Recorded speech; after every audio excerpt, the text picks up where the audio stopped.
Migration could reshape our city in the next few decades. Yeah, so that's what a newly released report is saying, describing the impact for millions of people, actually. Meteorologist Allison Rogers has a look at these new findings. Hey, Allison. Yeah, pretty interesting stuff here. So climate migration, or people who move partly due to climate-related reasons, is nothing new. In fact, researchers estimate more than 13 million Americans will migrate due to sea level rise by the year 2100. Where people go next is something the city of Cincinnati's Office of Environment and Sustainability is working to understand.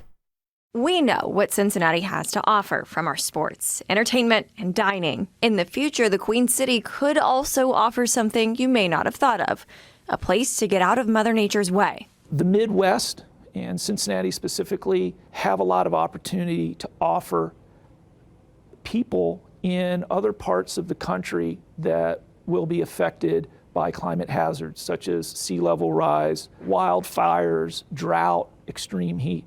Howard Miller works in the city's Office of Environment and Sustainability. He says Cincinnati is going to be seen as a climate receiver city. According to the city's latest climate migration outlook, changes need to happen soon, including more affordable housing and public transit options. We know that housing is in the spotlight everywhere. Affordable housing is a crisis right now, and we understand that, and we're working to address that. We also know that most people that show up in Cincinnati down the road, excuse my pun, will not have a car. Public transit is going to be important. The report has 3 predictions for the city. Scenario 1 is referred to as stagnation. This would mean the Cincinnati region continues on its current trajectory without making adjustments in areas like housing and transportation. The report reveals this would actually lead to a population decline by 2050. Scenario 2 results in modest growth. This means Cincinnati implements improvements to housing, transportation, and becoming more vibrant and welcoming. With this, the Cincinnati region would see a population growth of more than 160,000 new residents by 2050.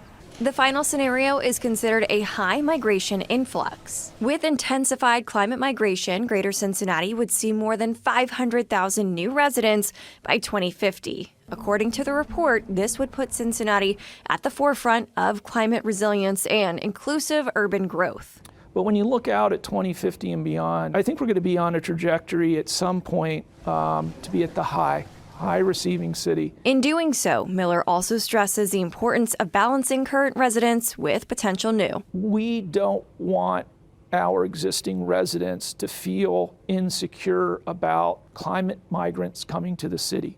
We want to be ready, and so a big part of what we're working on right now is understanding our capacity in terms of soft infrastructure, our social services, and our hard infrastructure, transportation, housing.